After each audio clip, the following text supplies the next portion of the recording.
Hello friends, कैसे हैं आप। मैं आरडी आप सभी का हार्दिक स्वागत करता हूं आशु जी के ट्रिक फैमिली पर।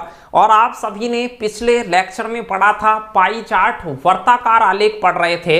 आज मैं आपको सिखाऊंगा कि रेखा और दंड आलेख से कैसे क्वेश्चन आते हैं। तो ये लेखा चित्रों का सिलसिला हम आज बहुत लंबा लेने वाले हैं और सारी चीजों को आप ध्यान से सुनिएगा। बहुत सारे क्वेश्चन दिखाऊंगा जो कि आपको साइड में दिख रहे हैं। इस प्रकार के सभी क्वेश्चंस आप आज मेरे साथ सॉल्व करने वाले हैं। ऐसे बहुत सारे क्वेश्चन प्रीवियस एग्जाम में Rajasthan police, Delhi police, SSC, जगह जगह ये रेलवे वगैरह में आते रहे हैं, जैसा कि आप देख पा रहे हो।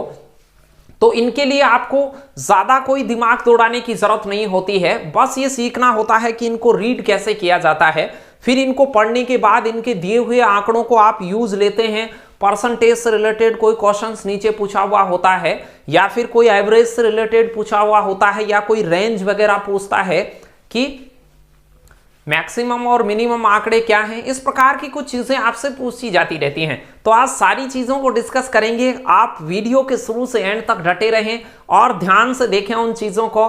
वीडियो पसंद आए तो इसे लाइक जरूर करके जाइएगा और शेयर तो आप इसे करते ही हैं। अच्छे कमेंट या जैसे भी आपके सुझाव हो वो आप मेरी गिला शिकवाओं को कमेंट में, नॉर्मल कमेंट बॉक्स में, जो लाइव चैट बॉक्स होता है वहां नहीं, नॉर्मल कमेंट बॉक्स में आप अपने दिल की बात मेरे साथ शेयर कर सकते हैं। मैं जब भी फ्री रहता हूं तो उन सभी कमेंटों को देखता हूं। तो चलिए आज स्टार्ट करेंगे। जो आपको साइड में क्वेश्चन दिख रहे हैं, इस प्रकार के क्वेश्चंस को, और सारे वीडियो को देखने के बाद आप ऐसे क्वेश्चंस को बहुत इजी तरीके से कर पाएंगे। छोटी मोटी चीजें हो सकता है कैलकुलेटिव हो और वो आपको परेशान करें, लेकिन आप उनके साथ सफर करेंगे तो वो जरूर आपके लिए आसान हो जाएंगी। तो चलते हैं। आज मैं आपके सामने फेस कैम नहीं होगा ये, क्योंकि प्रश्न आपको ध्यान से दिखे इसके लिए हम पूरी कंप्लीट स्क्रीन आपको दिखाने वाले हैं। वैसे भी मेरी शक्ल आपके लिए इतनी इंपॉर्टेंट नहीं है जितना कि इंपॉर्टेंट आपके लिए क्वेश्चन है। चलिए तो स्क्रीन की ओर चलते हैं, बाकी बातें टॉपिक को पढ़ते हुए ही करते हैं। तो स्क्रीन पे आपको अभी क्वेश्चंस दिखाता हूं और उसका सॉल्यूशन करता हूं। ध्यान से देखिएगा और अपना ध्यान बनाए रखिएगा। Data interpretation, DI, line and bar chart, यानी कि रेखा और दंड लेखा चित्र आज आप मेरे साथ पढ़ेंगे। और बिल्कुल ध्यान लगा लीजिए अब, क्योंकि यहां पर आपके पास क्वेश्चनों की बौछार होने वाली है। बहुत सारे क्वेश्चन मैं आपको दिखाने वाला हूं और उन्हें बहुत इसी तरीके से आप आगामी दिनों में सोल्व कर पाएंगे। चलिए तो क्वेश्चन नंबर फर्स्ट को स्टार्ट करते हैं। क्वेश्चन राजस्थान पुलिस 2008 में आपसे पूछा हुआ है। वर्ष 1981 में आबादी वर्ष 1961 की तुलना में अधिक हो गई है, ऐसा आपसे पूछा था। 1981 में जो आबादी है, अब देखिए यहां पर दो अक्ष होते हैं। एक तो आपके पास जो नीचे वाला होता है वो एक्स एक्सिस होता है और एक वाई एक्सिस होता है, ये वाला। तो इन पर कुछ पैमाने लिखे हुए हैं, वैसे इसको रीड करने में दिक्कत नहीं होनी चाहिए। 1961 का जो पॉइंट है वो 44 पर है और 2001 का जो पॉइंट है वो 103 पर है, वो आपको दिख ही रहा है। 1991 की जो जनसंख्या की आबादी का मामला है वो 85 है और 81 में 69 और 1971 में 55 है। तो ये आप आंकड़ों को, आपको ज्यादा कोई दिक्कत भरे आंकड़े नहीं थे, बिल्कुल आसानी से रीड कर सकते थे। प्रश्न कह रहा है 1981 में आबादी 1961 की तुलना में। अब देखिए 1961 की तुलना में, तो 1961 में जो आबादी है वो कितनी है, तो आप कहेंगे 44 करोड़ है। ऑप्शन के साथ करोड़ लग रहा है, तो ये डाटा है वो करोड़ में है, वैसे कुछ लिखा नहीं था, ये करोड़ में डाटा है। 1961 में 44 करोड़ है। और 1981 में आपसे कोई पूछे कि 1981 में कितनी है, तो 1981 में भी आप डाटा को रीड कर सकते हैं। जो डाटा है 1981 का, ये रहा, यहां से 69 करोड़ है। तो 69 करोड़ और 44 करोड़ का डिफरेंस पूछा था। कम अधिक का मतलब होता है अंतर, तुलना में कितनी अधिक हो गई। तो 69 में से आप 44 घटा लेते, बगैर पेन भी घटा लेते, ये मैंने सिर्फ समझाने के लिए लिखा है, बाकी आप देख के भी रीड कर सकते थे। 9 में से 4 जाएगा तो 5 बचेगा और 6 में से 4 जाएगा तो 2 बचेगा। 25 करोड़ आपका राइट आंसर होता, ए ऑप्शन लगा देते। इजी क्वेश्चन से स्टार्ट किया है और इजी क्या, ज्यादातर जो एग्जाम होती हैं उनमें इस प्रकार के जो सांख्यिकी के क्वेश्चन आते हैं लेखा चित्रों के, वो बिल्कुल इजी होते हैं। कुछ एग्जाम होती हैं जहां थोड़ा सा डाटा कैलकुलेटिव होता है, प्रश्न तो वो भी आसान होते हैं, बस डाटा कैलकुलेटिव होता है। तो आज के बाद इन चीजों को आप बहुत आसानी से रीड कर पाओगे, प्रश्नों के उत्तर बता पाएंगे। सिर्फ आप वीडियो के शुरू से एंड तक ध्यान से बने रहें, बड़े आनंद के साथ आप मेरे साथ बने रहेंगे तो चीजों को मैं ज्यादा अच्छे से सिखा पाऊंगा। बढ़ते हैं, इसी में दूसरा क्वेश्चन था, 2 क्वेश्चन पूछे गए थे 2007-8 वाली राजस्थान पुलिस के पेपर में थे ये दोनों ही क्वेश्चन, पिछला और ये दोनों सेम सी बात हैं। फिर देख लीजिए, अब इसमें 1991 से 2000 की अवधि में आबादी की वृद्धि प्रति वर्ष औसतन कितनी थी। औसत पूछा है, औसत होता है राशियों का योग बटे राशियों की संख्या। औसत मतलब कुल जनसंख्या, जो उस ड्यूरेशन में जो टोटल जनसंख्या होगी वो बटा कुल वर्ष, कुल वर्षों की संख्या को नीचे लगा देंगे कि कितने वर्ष हैं, तो उनकी औसत जनसंख्या आ जाएगी। छोटी सी बात है। अब कह रहा है 1991 से, 1991 का डाटा देखिए, 85 है, देख पा रहे होंगे 85, 1991 का वैसे लिख ही रखा था, आपको पढ़ने की जरूरत ही नहीं थी। तो 85 से 2000 में कहां तक पहुंच गई, 103 तक पहुंच गई। तो आप बताइए कितनी वृद्धि हुई। तो 85 से 103 देख पा रहे हैं, 91 में 85 है और 2001 में 103 है, तो वृद्धि बतानी थी और वृद्धि का भी औसत। तो वृद्धि 85 और 103, 15 और 3 18 हो गई है, तो कुल जनसंख्या 18 करोड़ हो गई है। अब भाग देना है इसमें कुल वर्षों की संख्या का, तो कुल वर्षों की संख्या कितनी हो गई, प्रति वर्ष पूछा है, प्रश्न पे गौर करें, प्रति वर्ष उसने पूछा है। तो 91 से 2001 तक 10 सालों की जनसंख्या हो गई। तो आप कहेंगे सर 1.8, नीचे 10 आता है तो पॉइंट ही लग जाएगा, तो 1.8 करोड़ इनका एवरेज हो जाता। ये आया है एवरेज, 10 सालों का एवरेज है ये। प्रति वर्ष पूछा है, दशक के हिसाब से नहीं पूछा था, आसान था। प्रति वर्ष औसत निकालना हो तो जितने वर्ष हैं उनका भाग दे दीजिए, जो डाटा है आपके पास, जनसंख्या का डाटा या अन्य कोई भी पैदावार उत्पादन का डाटा। तो औसत निकालना भी आसान बात है, जानते हैं आप, औसत होता है राशियों का योग बटे राशियों की संख्या। तो इजी चीजें हैं, ये कर सकते थे, बगैर पेन भी कर सकते थे इस चीज को, मेरे हिसाब से कोई दिक्कत ही नहीं थी, क्योंकि 1991 में 85 था, 2001 में 103 हो गया। तो आपको पता है कितनी आबादी अधिक हो गई। तो आप कहेंगे सर 85 से 103 तक 18 करोड़ आबादी अधिक हो गई। अब 18 का औसत बनाना है, 18 तो अधिक हो गई उन 10 सालों में, प्रति वर्ष का औसत बनाना है। तो जो 18 आया है उसमें 10 का भाग देंगे तो वो एवरेज बन जाएगा, प्रति वर्ष का एवरेज, यानी 1.8 करोड़ प्रति वर्ष बढ़ रही है वो। चलिए तो नेक्स्ट क्वेश्चन देखते हैं। तो बने रहिए आप आज, क्योंकि आज बेहतरीन क्वेश्चंस आपको दिखाने वाला हूं मैं, और आप आज के बाद ऐसी चीजों को रीड करने में या सवालों से बिल्कुल नहीं घबराएंगे। पेपर में चुन चुन के इन क्वेश्चंस को करके आएंगे। बस आप सारी चीजों को ध्यान से सुने और चीजें पसंद आए तो ज्यादा से ज्यादा साथियों को बताएं और शेयर करें इस चीजों को, और उससे मुझे मोटिवेशन मिलता है आपके लिए, और नए जोश से नई नई चीजें और अच्छी चीजें कलेक्ट करने का मन करता है। तो चलिए क्वेश्चन नेक्स्ट, 2018 राजस्थान पुलिस में आया हुआ है। उपरोक्त आंकड़े महीनों के अनुसार छात्रों के जन्मदिन का प्रतिनिधित्व करते हैं। यानी जनवरी में जो जन्मदिन है उसकी बार देखिए ये कहां तक जा रही है, 2 तक जा रही है। तो जनवरी तक का जो मसला है वो 2 तक पहुंच रहा है। फिर फरवरी का देख लीजिए, उसी प्रकार से फरवरी का है वो 6 तक जा रहा है, मार्च का है वो 8 तक जा रहा है, उसी प्रकार से अप्रैल है वो 6 तक जा रहा है। डाटा तो पढ़ने में आ ही रहा होगा आपके पास में। देखिए अब क्या कह रहा है, जिन छात्रों का जन्मदिन जुलाई से दिसंबर तक आता है उनका प्रतिशत बताइए। जुलाई से दिसंबर तक का प्रतिशत, तो आपको जुलाई टू दिसंबर, बहुत छोटी बात थी, का प्रतिशत बनाना है। प्रतिशत कैसे बनता है भाई, प्रतिशत में होता है कि जिसका प्रतिशत ज्ञात करना है, यानी जुलाई टू दिसंबर के आंकड़े तो ऊपर रखोगे, नीचे कुल रखोगे कितने में से रहा वो, और उसे 100 से गुणा करने से प्रतिशत बन जाता है। प्रतिशत बनाने का तरीका बहुत छोटा होता है।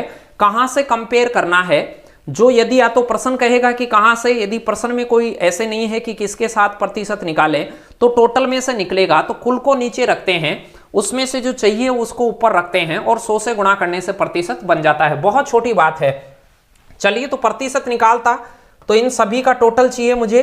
तो जनवरी में 2 है, जनवरी में 2 है, फरवरी के अंदर 6 है, मार्च में 8 है, अप्रैल के अंदर देखिए अप्रैल में आपके पास में 6 है, मार्च में 2 है, जून में 8 है, जुलाई के अंदर 4 है, अगस्त में 6 है। डाटा दिख रहा होगा कैसे ऊपर तक पहुंच रहा है ये मीनार, और सितंबर की मीनार 10 तक पहुंच रही है, अक्टूबर वाली मीनार है वो 2 तक ही पहुंच रही है, और नवंबर वाली 8 तक पहुंच रही है, दिसंबर वाली 2 से। सभी को जोड़ लीजिए और ऊपर चाहिए जुलाई से दिसंबर। एक तो चाहिए आपको जुलाई से दिसंबर के आंकड़े, तो जुलाई से दिसंबर के आंकड़े देख लीजिए। जुलाई से दिसंबर के आंकड़े ये लास्ट वाले हैं, तो 6, 4, 10, 20, 10, 30 और 2, 32। जुलाई से दिसंबर तो 32 छात्रों का जन्मदिन आता है, तो 32 को तो ऊपर लगा देना है। कितने में से है टोटल कर लीजिए, यहां से लगाकर यहां तक का टोटल कुल हो जाएगा। तो 32 तो उधर है, 10 ये हो गया और 10 ये हो गया, 20 और 12 32 ये और हो गया, तो 32 टोटल हो गया 64। जोड़ लेंगे इनको, सभी को जोड़ लेते तो टोटल होता 64, और जुलाई से दिसंबर जोड़ देते 32 होता, और गुणा इसे 100 से करने से परसेंटेज बन जाएगा। प्रतिशत बनाते समय ये ध्यान रखें कितने में से वो आंकड़ा है जिसको प्रतिशत में बदला जा रहा है, यानी कि ये 32 है वो कितने में से है, तो 64 में से 32 है, तो 64 को नीचे रखेंगे, 32 को ऊपर रखेंगे और 100 से गुणा करने से परसेंटेज कन्वर्ट हो जाता है। 32 64 को काटेगा 2 बार और 2 50 को 100 को काटेगा 50 बार। आपका उत्तर आ जाता 50%। D option is the right answer. आसान क्वेश्चन था, देख लीजिए इसे, ज्यादा कोई मुश्किल बात नहीं है, बस क्वेश्चन को देखकर आपको आंकड़ों को पढ़ना आना चाहिए। ज्यादा ऐसी कोई भी डिफिकल्टी आपको इसमें नहीं होनी चाहिए।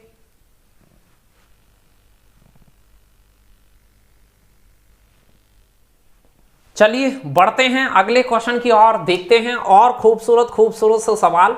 तो आप बड़े ध्यान से बने रहिएगा पूरे वीडियो के शुरू से एंड तक। देखिए, शुरू से एंड तक बना रहना बहुत जरूरी होता है। बीच से आप चीजों को देखेंगे तो उतनी अच्छे से आप नहीं समझ पाएंगे, और आपको आज के दौर में बहुत अच्छे से चीजों को सीखना जरूरी होता है। पेपर में बहुत सारे स्टूडेंट बैठते हैं और आप वहां गलती से नहीं बचेंगे और प्रश्नों को जल्दी से अंडरस्टैंड नहीं कर पाएंगे, तो आप थोड़ा सा पिछड़ सकते हैं। इसलिए मैं कहता हूं चीजों को पूरा बेसिक से लेते हुए चलें। आपके अंदर कॉमन सेंस भी डेवलप होने चाहिए उस चीज के। यदि वो कॉमन सेंस वगैरह आपके डेवलप नहीं हुए तो ये समस्या कर सकते हैं फिर आपको। चलिए बढ़ते हैं। क्या यह कहना सत्य है कि अधिकांशतः पत्तियां हैं? अधिकांशतः पत्तियां क्या हैं? तो एक सारणी का डाटा था, ये आसान होता है। 127 से 135 की जो रेंज है, यानी इसके बीच में कोई भी, जैसे 128 का भी है, चाहे 129 का है, चाहे 134 का है, 135 का है, इस प्रकार से पढ़ने वाली पत्तियां 5 हैं। तो वो कह रहा है अधिकांशतः पत्तियां कितनी लंबाई है। अधिकांशतः समझ गए होंगे, पत्तियों की संख्या अधिक से अधिक है 12। तो 12 वाला जो दायरा दिख रहा है 145 से 153 mm वाली पत्तियां हैं वो सर्वाधिक हैं। तो सर्वाधिक का मतलब, अब उसने पूछा है कि अधिकांशतः पत्तियां किस दायरे में पड़ती हैं। तो अधिकांशतः दायरा होता तो 145 से 153 आप लगाते। आरटेट 2011 लेवल 2 में पूछा हुआ है, लेकिन उसने यहां सिंगल डाटा दिया है 153 mm। तो आपको फिक्स पता नहीं है कि क्या 153 ही है, कई बार बच्चे एको लगा देते हैं, ये गलत बात है। 145 mm तो है ही नहीं, क्योंकि 145 से 153 के बीच की हैं। जरूरी नहीं है कि 145 ही है कि 153 है, बीच के भी कोई हो सकते हैं। तो आप यहां से इनमें से कोई नहीं उत्तर लगाते। यदि कहीं पे रेंज होती तो आप ऐसे लगाते 145 से 153 वाली सबसे ज्यादा बार हैं, यानी सबसे ज्यादा पत्तियां हैं वो 145 से 153 है। पता नहीं कि अधिकांशतः पत्तियां कितनी हैं, तो इनमें से कोई नहीं आपका राइट आंसर हो जाता। आसान था, कोई भी समस्या इसमें आपको होनी ही नहीं चाहिए थी। देख लीजिए ध्यान से इसे, सिर्फ रीड करने का प्रश्न था, कोई भी आपके पेन वेन की जरूरत नहीं थी, इसमें पेन की आवश्यकता थी ही नहीं। चलिए इसी में दूसरा क्वेश्चन एक और लेते हैं। प्रश्न है, नगर ई से परीक्षा में पास होने वाले उम्मीदवारों की संख्या कितनी है? आपसे ये पूछा है। इधर आपके पास में एक सारणी टाइप का डेटा दिया हुआ था। आरटेट रीट 2016 में लेवल 2 में पूछा हुआ है। विभिन्न नगरों की एक परीक्षा में बैठने वाले उम्मीदवारों की संख्या जो है वो लाखों में है, यानी ABCDEF जो सारणी में नगर दिख रहे हैं, उम्मीदवार हैं वो ये लाखों में है। 1.25 लाख यानी 1,25,000। इसका मतलब पास व फेल होने वालों का अनुपात इधर दे ही रखा है, यानी ए नगर में 7 पास होते हैं तो 3 फेल होते हैं, 7:3। प्रश्न क्या कह रहा है? नगर ई में परीक्षा में पास होने वाले उम्मीदवारों की संख्या बताइए। ई के अंदर देखिए ये वाला हिसाब किताब है। ई की मैं बात करूं तो ई के अंदर कुल विद्यार्थी कितने हैं? तो आप कहेंगे 1.85 लाख। 1.85 लाख का मतलब होता है, इसे लाख से गुणा करेंगे तो 2 जीरो तो पॉइंट से कट जाएंगे, 1,85,000 लिखेंगे इसे। 1.85 लाख को कहते हैं 1,85,000, या लाख से गुणा करेंगे 2 जीरो तो कट ही जाएंगे, 3 जीरो बचेंगी। तो 185,000 तो कुल है, 1,85,000 तो कुल है। इसमें से कुछ हैं पास होने वाले, कुछ हैं फेल होने वाले। उनका अनुपात दे रखा है, अनुपात है 3:2, यानी 3:2 में उनका अनुपात दिया गया है। 3 पास होते हैं तो 2 फेल होते हैं, यानी टोटल 5 में से, टोटल करें तो 5 में से है। अब इसका बंटवारा कर सकते हैं आप इसी तरीके से, मेरे हिसाब से कोई समस्या होगी नहीं। आप अनुपात पढ़े हुए हैं मेरे से, तो फिर कोई समस्या ही नहीं है। बाकी पढ़ा दिया जाएगा आगे आगामी दिनों में, और बहुत सारी चीज़ें, नया लेक्चर भी लेके आएंगे आपके लिए। तो P और F यानी पास और फेल, तो अब आपको चाहिए केवल पास होने वाले उम्मीदवार, यानी कि 3 उम्मीदवारों का मामला चाहिए। 5 में से 3 है नीचे। अनुपात का मतलब है 3:2, मतलब 5 में से। तो टोटल है आपके पास 1,85,000। तो कैसे निकालेंगे पास वाला? 1,85,000 किसके बराबर है? टोटल के। तो टोटल हो गया 5, तो इसमें 5 का भाग दे दें, 1 के बराबर हो जाएगा, और इसे 3 से गुणा कर दें तो ये पास होने वाले कैंडिडेट आ जाएंगे। निकाल सकते हैं। टोटल दिया हुआ है तो अनुपातों का भी टोटल कर लें। जैसे अनुपातों का टोटल 3 और 2 5 हो गया, तो 5 का भाग दे दें। 1,85,000 कुल था, तो कुल में कुल का भाग दे दें, और जो पूछ रहा है उससे गुणा कर दें। तो 3 से गुणा कर देता, 5 से मैं इसे काटता तो 185 को 5 काटता, 5 तिया 15, 3 बचता, 7 पंजे 35, 37 को 3 से गुणा करता तो 111 आता, और 3 जीरो और आती, 1,11,000। जो डी ऑप्शन में आपको दिख रहा होगा, बी ऑप्शन को और डी ऑप्शन को ध्यान से लगाएं, क्योंकि बी ऑप्शन में भी 111 के आगे 4 जीरो लगी हुई थी परीक्षा में। आसान चीज है, कर ही सकते हैं इसे एटलीस्ट, कोई ज्यादा मुसीबत मेरे हिसाब से होगी नहीं। अनुपातिक बंटवारा था इसमें, और अनुपातिक बंटवारा आपको आना ही चाहिए। 1,85,000 को 3:2 में आप बांटते, तो 3:2 में इसे आप यदि बांटते तो कोई ज़्यादा दिक्कत नहीं होती, क्योंकि 3 और 2 का अनुपात का जो टोटल हो जाता 5 हो जाता। 5 बराबर 185,000 होता, तो 1 बराबर 37,000 होता, और 3 बराबर बता देते, 2 बराबर चाहिए तो 2 से गुणा कर देते। कोई भी तरीका इख्तियार कर लें, आसान चीज़ें हैं। थोड़े ध्यान से बने रहें। कुछ 1-2 क्वेश्चन में गणना, जो अनुपातिक गणना वगैरह है, वो आप कर ही सकते हैं वैसे तो, लेकिन फिर भी ध्यान बनाए रखें। परीक्षा में फेल होने वाले छात्रों की सर्वाधिक संख्या किस नगर में है? आप देखिए, देख के नहीं बता सकते किस नगर में है, लेकिन थोड़ा सा आइडिया हो गया होगा। इन 4 नगरों में से बताना है। पहला ऑप्शन है F नगर में, तो F नगर की स्थिति पे प्रकाश डालें तो F नगर में 273 हैं। F की हालात है 2.73, यानी कि 273,000। 2.73 लाख को मैं लिखूंगा 2,73,000। 2,73,000, 7 और 5 12 टोटल है, तो 12 कर लीजिए, इसमें 12 का भाग दे दीजिए। और पास होने वाले उम्मीदवार चाहिए मुझे, या फेल होने वाले। तो प्रश्न कह रहा है फेल होने वालों की सर्वाधिक संख्या, तो फेल वाला अगला है इसमें 5, तो इसे कितने से गुणा कर दें? 5 से। ये फेल ऐप के अंदर नगर F में फेल होने वाले स्टूडेंट्स की संख्या आएगी। जैसे पिछले क्वेश्चन में निकाला 2,73,000 में 12 का भाग कैसे दिया वो समझ गए होंगे। 7 और 5 12 अनुपातों का टोटल करके भाग दूंगा तो वो 1 अनुपात में कन्वर्ट हो जाएगा और 5 से गुणा करने से 5 अनुपात की वैल्यू आ जाएगी। 7 5 12, इसे काट लीजिए, 12 से ही काट लीजिए। आप कहेंगे 12 दूआ 24 होता है सर, 3 बचा 33, 12 दूआ 24, 90,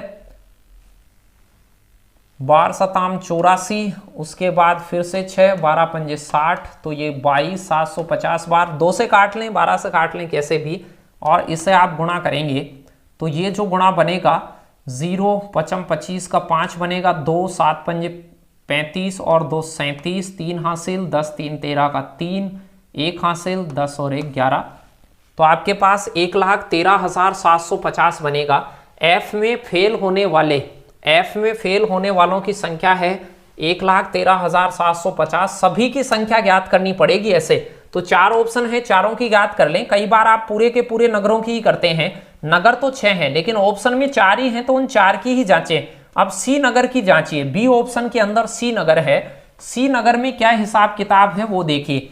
1.08 लाख है तो 1,08,000 हो जाएगा ये, और टोटल है 4 और 5 9 का इसमें भाग दे दीजिए, और फेल होने वाले चाहिए तो अगले वाला 5 से गुणा कर दीजिए। फेल होने वालों का अनुपात आगे है, पास होने वालों का पहले है। 9 से काट लीजिए 12 बार, 12 पंजे 60, तो सी में आएगा 60,000। सी में फेल होने वाले 60,000 हैं, सी में फेल होने वाले 60,000 हैं। चलिए इसके बाद अगला देखते हैं। सी ऑप्शन में है डी, तो डी में कितने हैं? सी ऑप्शन में डी नगर है, तो डी नगर की बात करें तो वो है 2.27 यानी 2,27,000, लाखों में है वो डाटा, तो 2,27,000। डी वाले में देखें अनुपातों का टोटल 1 और 3 4 हो जाएगा। टोटल दिया हुआ है तो अनुपातों का भी टोटल करके भाग लगाएं, और ज्ञात करना है फेल होने वाले, तो फेल का अनुपात 3 है, उससे गुणा कर दें। 4 से काट लीजिएगा इसे, 5 चौक 20, 2 बचता है 27, 6 चौका 24, 3 बचता है 7 चौक 28, 2 बचता है 5 बार, ये हो गया है 56। 750 को आप तिगुना करेंगे तो ये हो जाएगा 0, 5 तिया 15 का 5 हासिल 1 हो जाएगा, 7 तिया 21 और 1 22 हो जाएगा, 2 हासिल 18 और 2 20 हो जाएगा, 2 हासिल 15 और 2 17, 170 होगा। तो यहाँ से जो आंकड़ा बना 1,70,250 बना है, ये सारा आंकड़ा 3 से गुणा करने पर 1,70,250 बना है। बाकी शुरुआत वाले दोनों से तो ज्यादा है ये आंकड़ा। अंतिम ऑप्शन को आपके ढूंढते ही उत्तर आ जाता आपका। डी में बी नगर है, डी में है बी नगर, तो बी नगर की जनसंख्या को कैसे जांचेंगे?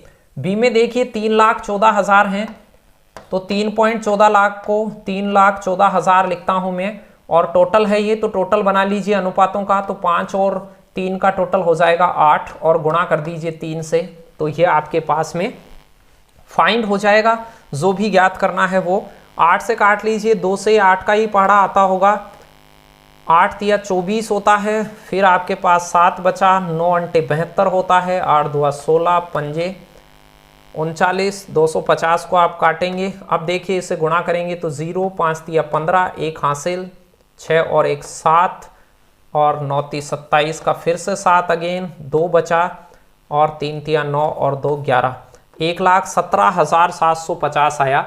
तो 1,17,000 के अराउंड बी में है, और 1,13,000 एफ में है, और सी में है आपके पास 60,000, सबसे ज्यादा डी में है 1,70,000। तो सर्वाधिक संख्या किसमें है फेल होने वाली? डी में, C option, option number C, और नगर का नाम है डी, डी नगर है वो सी ऑप्शन में लिखा हुआ है। तो ये नगरों की जनसंख्या को अलग अलग आपको जांचना पड़ेगा यहां से कि कौन से नगर में कितने फेल हुए। टोटल जनसंख्या दे रखी थी, उसमें टोटल अनुपात का भाग दे ले, तो कुल जनसंख्या में कुल अनुपात का भाग दे लें तो वो 1 अनुपात में कन्वर्ट हो जाता है, और फेल होने वाले अनुपात से गुणा करने से फेलियरों की संख्या आती है। तो एफ के लिए हमने 273,000 में 12 का भाग क्यों दिया वो समझ गए होंगे, क्योंकि उसका अनुपात 7:5 था, तो उसे 12 कर लिया। 12 का भाग देके फिर फेलियर की संख्या चाहिए थी, तो 5 अनुपात फेलियरों का है, 5 से गुणा कर दिया। 1,13,750 आया। ऐसे ही हमने सी का निकाला, ऐसे ही हमने डी का निकाला, ऐसे ही हमने बी नगर का निकाला, तो हमें पता चला कि डी नगर में 1,70,250 सर्वाधिक फेलियर थे। अब ये गणना में आपको करनी ही पड़ेगी। हो सकता है कुछ थोड़ा सा आप आइडिया से भी बीच में रुक जाएं, जैसे पहले में 22,000 का 5 गुना था, दूसरे में काटने से फिर थोड़ा सा लगा था 12,000 का 5 गुना, तीसरे में काटने से 56,000 का 3 गुना, फिर बी वाले में 41,000 का 3 गुना। तो आइडिया भी अराउंड आप लगा सकते हैं, लेकिन छोटी मोटी बातों में आइडिया लगाने की जरूरत नहीं है। ये कोई इतना बड़ा क्वेश्चन नहीं था, कर ही सकते थे आप। चलिए अगले क्वेश्चन की ओर बढ़ते हैं, देखते हैं इसे कैसे सॉल्व करेंगे। प्रश्न दिए गए चित्र में विभिन्न विद्यालयों में पढ़ने वाली लड़कियों का प्रतिशत दिया गया है। सावधानी से पढ़कर निम्न प्रश्नों के उत्तर दीजिए। सावधानी से पढ़ना है, ये तो ज्यादा आसान है और कर सकते हैं, लेकिन ध्यान दीजिएगा इसमें 2 चित्र हैं आपके पास में, कुछ लोग कंफ्यूजन हो जाते हैं।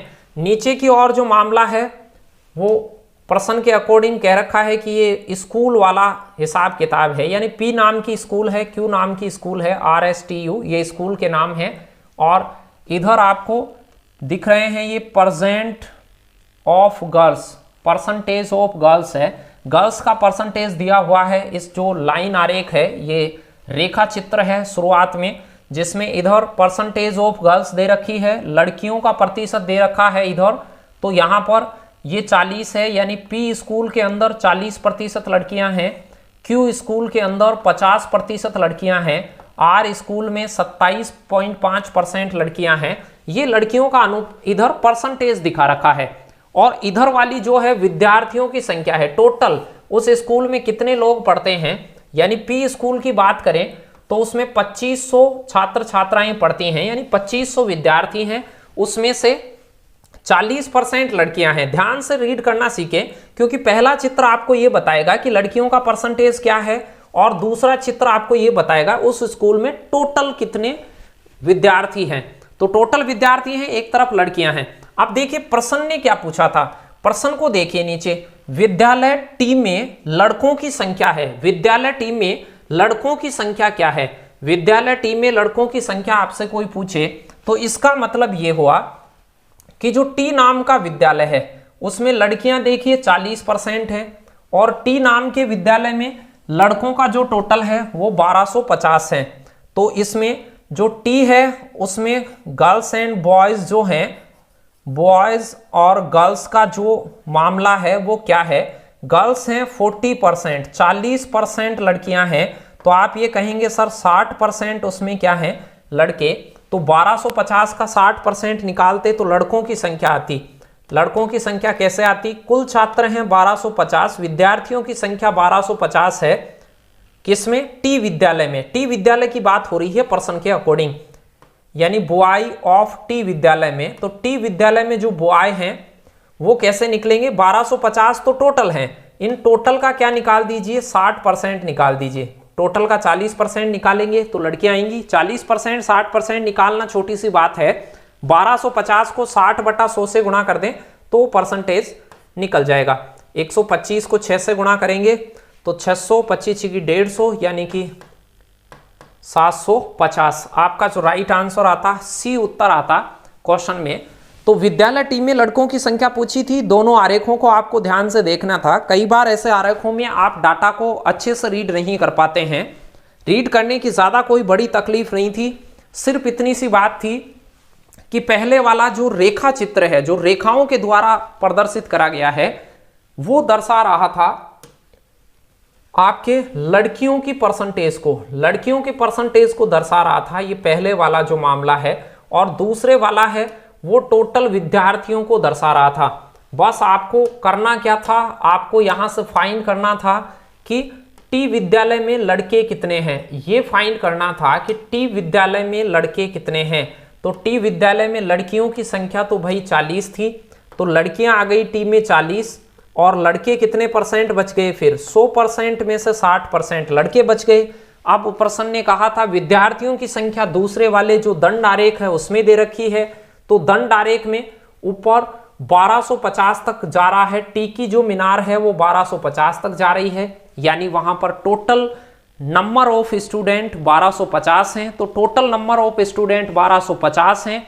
लड़कों की संख्या बतानी है जो कि 60% है, तो 1250 का 60% आप निकालते तो 750 उत्तर होता। चलिए इसी में फिर बढ़ते हैं आगे,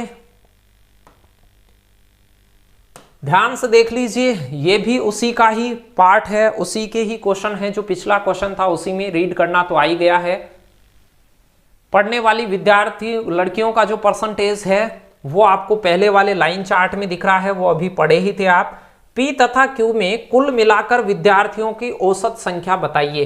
टोटल विद्यार्थियों की औसत पी तथा क्यू में, पी तथा क्यू में, पी में और क्यू में, तो क्यू की मीनार है वो 3000 तक, पी की मीनार है। अब लड़के लड़कियों का औसत नहीं पूछा, सभी का पूछा है, तो लड़कियां आपको अलग नहीं करनी थी ना लड़के, सिर्फ दूसरे वाला चित्र जो दंड आरेख है उसकी मीनारों से ही पता चल जाता। पी और क्यू का औसत कैसे निकलेगा, तो एवरेज कैसे निकलेगा, पी और क्यू का योगफल, योग बटा संख्या, कितने हैं ये 2 जने हैं तो 2 का भाग दे देंगे। पी प्लस क्यू कर लीजिए तो 2500 और 3000 आप जोड़ेंगे तो आप कहेंगे सर 5500 हो गया। ध्यान दीजिए 2500 और 3000 को मैंने जोड़ लिया है 5500, और 5500 में 2 का भाग देंगे, 27 दूना 54 और 100 का आधा 50, यानी 2750 आपका राइट आंसर आ जाता। सी ऑप्शन आसान चीज थी। देखिए वो परीक्षा में ऐसे कहता कि हमें पी स्कूल के अंदर, पी विद्यालय में लड़कों का औसत बताना है, पी और क्यू में लड़कों का औसत बताना है, तो फिर आप लड़के ढूंढते पी और क्यू का, देखते कि पी में लड़कियां कितना परसेंट हैं और क्यू में लड़के कितने परसेंट हैं, इस प्रकार से हम वहां से ढूंढते। लड़के लड़कियों का पूछा नहीं था, सभी का औसत पूछा था, तो दूसरे वाले चित्र में सभी दिए हुए हैं, तो विद्यार्थियों की संख्या डायरेक्ट आपके सामने थी ही, पी और क्यू को जोड़ते 2 का भाग दे देते, तो 5500 में 2 का भाग देते 2750 राइट आंसर होता। बढ़ते हैं अगले क्वेश्चन की ओर, ध्यान से देखिएगा क्वेश्चन क्या कह रहा है आपको। ये तो ज्यादा इजी है, ज्यादा इजी क्वेश्चन है। आय और व्यय आप जानते हैं, आय होती है यानी कि इनकम होती है, वो खर्चे और बचत का टोटल होती है। मान लो खर्चा आपसे पूछा जाए, एक बात ध्यान रखें आय वाय के क्वेश्चन में, ये तो इजी था लेकिन थोड़ी सी जानकारी, आय जो होता है व्यय यानी कि खर्च प्लस बचत होती है। कभी भी आपके पास में यह आय हजारों में है, जैसे 1 नंबर की स्कूल के बारे में बात करें तो 1 नंबर की स्कूल की जो आय है वो दिख रही होगी, ये जो टेढ़ी सी लाइन थोड़े से लाइनें सी खिंची हुई है वो आय का ग्राफ है, और व्यय का ग्राफ है जो ये खाली है, खाली वाली मीनार है वो तो खर्चे की को इंगित कर रही है, और ये जो लाइन वाली है वो आय को प्रदर्शित कर रही है। वैसे पढ़ने में ज़्यादा दिक्कत नहीं है क्योंकि उसके ऊपर ही आंकड़े लिख के दिए थे परीक्षा में कि जो 1 नंबर वाली मीनार है उसमें आय की मीनार 5 तक जा रही है, तो 1 नंबर में कमाता 5 है और खर्च करता है उसमें से 3.5, तो बचत कितनी करता होगा 1.5 की। बचत की कोई जरूरत नहीं है यहाँ, सिर्फ मैंने इसलिए बताया है कि कई बार बचत पूछ लेता है ऐसे प्रश्न में। चलिए तो हम तो प्रश्न कह क्या रहा है उसी पे चलते हैं। प्रश्न कह रहा है निम्नलिखित ग्राफ में 5 व्यक्तियों की जनवरी माह में आय और व्यय को दर्शाया गया है। ग्राफ को पढ़िए और उत्तर दीजिए। 5 व्यक्तियों की प्रति माह औसत आय कितनी है, 5 व्यक्तियों की प्रति माह औसत इनकम कितनी है। तो आय को आप 5 की आय का टोटल कर लें, एवरेज कैसे निकलता है, 5 की आय, सभी 5 की आय को टोटल कर लें और उसमें कितने का भाग दे दे 5 का, यानी राशियों का योग बटे राशियों की संख्या। तो संख्या में वो 5 हैं तो 5 का भाग लगेगा और 5 की आय का टोटल कर लें। आय का औसत पूछा है तो आय का टोटल कर लें, खर्चे का औसत पूछा है तो खर्चे का टोटल कर लें, और बचत का पूछा होता तो बचत निकालते फिर एवरेज निकालते उसकी। चलिए तो आय को जोड़ते हैं। पहले वाले में 1 नंबर में आय 5 है, 7.25 है, तीसरे वाले में 5.5 है, चौथे वाले में 8.75 और 5वें में 4.25। सभी को जोड़ लीजिए। नहीं जोड़ना आता है तो पॉइंट को पॉइंट की सीध में करके जोड़ते हैं, वो भी ध्यान दें आप। पहले तो मैं पूरे को ही जोड़ लेता हूं। 5 और 7 12 होता है, 12 और 5 हो गया 17, 17 में आप 8 जोड़िएगा 25 और 4 कितना हो गया 29 हो गया। 29 के बाद में 75 और 25 को जोड़िए, एक और बन गया 30 हो गया, और 30 50 5 यहाँ है और 25 यहाँ है, 30.75 हो गया। 30,75,000, तो 30,75,000 में है तो 1000 से और गुणा कर दीजिए, क्योंकि ये आंकड़े दिए हुए हैं वो हजारों में दिए हुए हैं। तो 30,75 गुणा 1000, और इसमें किसका भाग देंगे 5 का, 2 जीरो पॉइंट के नीचे आ जाएंगी, तो यहां से 1000 को काट देगा 2 बार, 3075 का डबल कर लीजिए, तो 6000 और 150 यानी 6150 आपका राइट आंसर होता। सी ऑप्शन आपका राइट आंसर होता। ज्यादा मुश्किल नहीं था, बस पॉइंटों वाली संख्याओं को आपको जोड़ना था और उत्तर बता देना था। इजी था, बिल्कुल इजी था, कोई समस्या इसमें आपको नहीं होनी चाहिए। सभी की आय को जोड़ते तो आय वाला जो ये मीनार खड़ी है वो आय वाली है, ये जो लाइनें खड़ी हैं आपके पास नीली नीली, तो इन लाइनों के अंदर आय वाली मीनार है, तो 5, 7.25, 5.5, 8.75 और 4.25 को जोड़ लेते, 30.75 आता। ये आंकड़ा हजारों में था, तो 30.75 को 1000 में बदलेंगे तो 1000 से गुणा कर देंगे और 500 इसमें 5 का भाग देंगे। ये 500 इसलिए बना है कि मैंने पॉइंट हटाया था ऊपर से, तो नीचे 2 जीरो आ गई थी। आसान थी, कर सकते थे। कुछ बच्चों को जोड़ने में कहीं शिकायत हो सकती है, हो सकता है कुछ बच्चों को जोड़ में यहाँ समस्या हो रही हो। चलिए मैं जोड़ भी थोड़ा ध्यान से बता देता हूँ। हो सकता है कुछ मेरे जैसे भी क्लास में होते ही हैं, कोई दोष नहीं है कि उन्हें नहीं, बस अब सीखना बंद नहीं करें। आज से पहले आपको चीज़ें आती थी, नहीं आती थी, मुझे इससे मतलब नहीं है, लेकिन अब से आगे आप जब भी सीखने का क्रम रहे तो पीछे नहीं हटें, सीख के रहें उसको कैसे भी। कई बार मैथ्स नहीं आने वाला बच्चा करता क्या है, उसे जोड़ में जोड़ आता है और वो छोड़ देता है। पहला देखिए 5 लेता में, अगला 7.25 था, तो 7.25 पॉइंट वाली चीज ऊपर वाले के पॉइंट नहीं है तो साइड में लिखा जाएगा, पॉइंट पॉइंट की सीध में होके जुड़ता है। ऐसे बचपन से आप जोड़ रहे हैं। 5.5 अगले के अंदर था 8.75, तो 8 पॉइंट को पॉइंट की सीध में लिखेंगे और 7-5 साइडों में निकले तो निकलने देंगे। 4.25 तो पॉइंट को पॉइंट की सीध में, 4 इधर और 2-5 इधर, ऐसे करके भी जोड़ सकते थे आप इसे।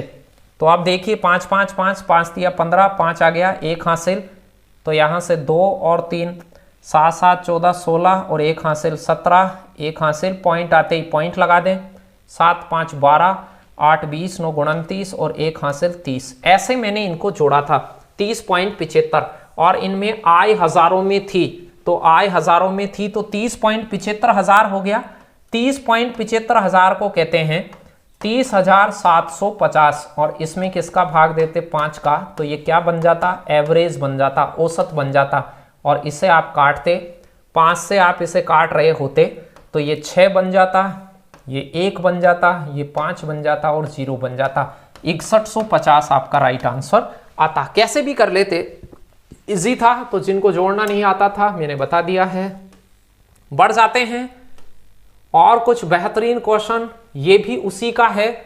अच्छा क्वेश्चन है। कई बार कुछ बच्चे रेंज के बारे में नहीं जानते। प्रश्न ने कहा है आय की रेंज बताइए, व्यक्तियों की आय की रेंज, इनकम रेंज क्या होगी। रेंज कहते हैं परास को।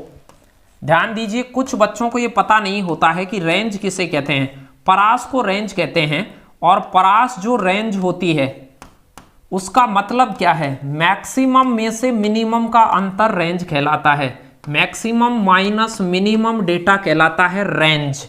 रेंज का मतलब पता चल गया होगा आज से। कभी भी ऐसे आंकड़ों में आपसे परास पूछे या रेंज पूछे तो रेंज का मतलब है सबसे बड़ा आंकड़ा और सबसे छोटे आंकड़े का गैप, यानी अंतर, उनका फैलाव कहां तक है उसे रेंज कहते हैं। उनका फैलाव कहां से कहां तक है। तो इनकम की रेंज पूछ रहा है तो इनकम देखिए, सबसे अधिक इनकम है 8.75 और सबसे कम इनकम है वो 4.25 है। तो आपको कुछ नहीं करना था, बस परीक्षा में 7.75 में से 4.25 घटा देना था।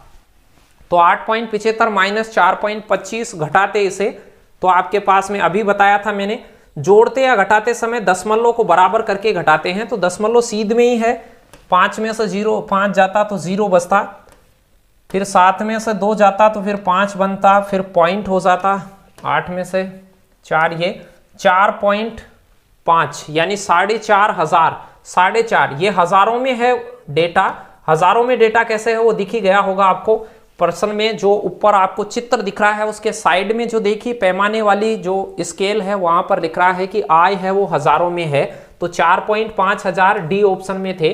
4500 को 4.5 हजार ही कहते हैं, या पहले ही आंकड़े को आप 1000 से गुणा कर ले तो भी हो जाता, ऐसे भी हो जाता। ध्यान दीजिए, यदि आप इसे पहले ही हजारों में लिख ले तो दशमलव की दिक्कत खत्म हो जाएगी। कुछ बच्चों के लिए यह भी आसान होगा भाई। आप ऐसे चित्र में यहां 5 लिखा हुआ है, यह हजारों में है तो ये 5000 है। आंकड़े को पहले ऐसे लिख लें 5000 है, ये 7.25 है, तो इसे 1000 से गुणा करेंगे तो 2 पॉइंट तो 0 से हट जाएंगे और ये हो जाएगा 7250, यहाँ हो जाएगा 5500, ये हो जाएगा 8750, 8750, ये 4250 हो जाएगा। पहले ही कर लेते तो मैक्सिमम मिनिमम हो जाता। 8750 में से 4250 घटा लेते, ये पॉइंट का लफड़ा खत्म हो जाता। आंकड़ों को पहले ही 1000 में बदल लें, क्योंकि प्रश्न के अकॉर्डिंग आय है वो हजारों में है, तो 7.25 है, 8.75 है। इस प्रकार के जो डाटा हैं उनको 1000 से गुणा करेंगे तो पॉइंट पहले ही हट जाएगा। कैसे भी कर लेते, 45 आपका राइट आंसर होता। 4500 यानी 4.5 हजार, आसान चीज थी, कर सकते हैं। रेंज के बारे में ध्यान रखें, जभी भी परास या रेंज की बात आपके पास आए तो आप हमेशा मैक्सिमम माइनस मिनिमम की थ्योरम अप्लाई करेंगे। बढ़ते हैं अगले क्वेश्चन की ओर, तो ध्यान से बने रहिए। चलिए कहां गया, ये लीजिए एक और क्वेश्चन जो एसएससी जीडी में आया हुआ है। ज्यादा आसान है ये तो, क्योंकि आंकड़े आपको सीधा ही दिख रहा है। कुछ विशिष्ट इलाकों के छात्रों द्वारा स्कूल तक जाने के लिए प्रयोग में ली जानी विधियां हैं। कुछ छात्रों की संख्या इधर है और 1 यूनिट बराबर 10 छात्र हैं, इस बात का भी ध्यान रखें। जैसे यहां पर 6 लिखा हुआ है तो 6 का मतलब है 60, 6 का मतलब 60 है, क्योंकि प्रश्न में 1 यूनिट 10 छात्रों को रिप्रेजेंट करती है। 15 का मतलब है 150, 11 का मतलब है 110, 180, 160। समझ गए होंगे जीरो क्यों लगाई मैंने, क्योंकि एक छात्र की जो यूनिट है वो 10 छात्रों के बराबर है। तो पहले वाला ग्राफ है उसमें 6 तक जा रहा है, तो 6 तक जा रहा है तो इसका मतलब आप कितना लेंगे, 60 छात्र लेंगे, क्योंकि एक छात्र, एक यूनिट है वो 10 छात्रों को कवर कर रही है। चलिए बहुत आसान था। उस इलाके से कितने छात्र आते हैं टोटल, कार, बस, मोपेड, बाइसिकल, रिक्शा सबसे मिलाकर, तो 6 छात्र तो कार से आते हैं, 15 छात्र बस से आते हैं, 11 मोपेड से आते हैं, 18 बाइसिकल से आते हैं और 16 रिक्शे से। सभी को जोड़ लेंगे तो 15 और 6 21, 21 में 11 जोड़ा 32, 32 में 18 जोड़ा 50, 16 जोड़ा 66, 66 का मतलब कुल 66, लेकिन 66 एक यूनिट है वो 10 के बराबर है, तो 66 हो जाएंगे 660 के बराबर। डी ऑप्शन आ जाता।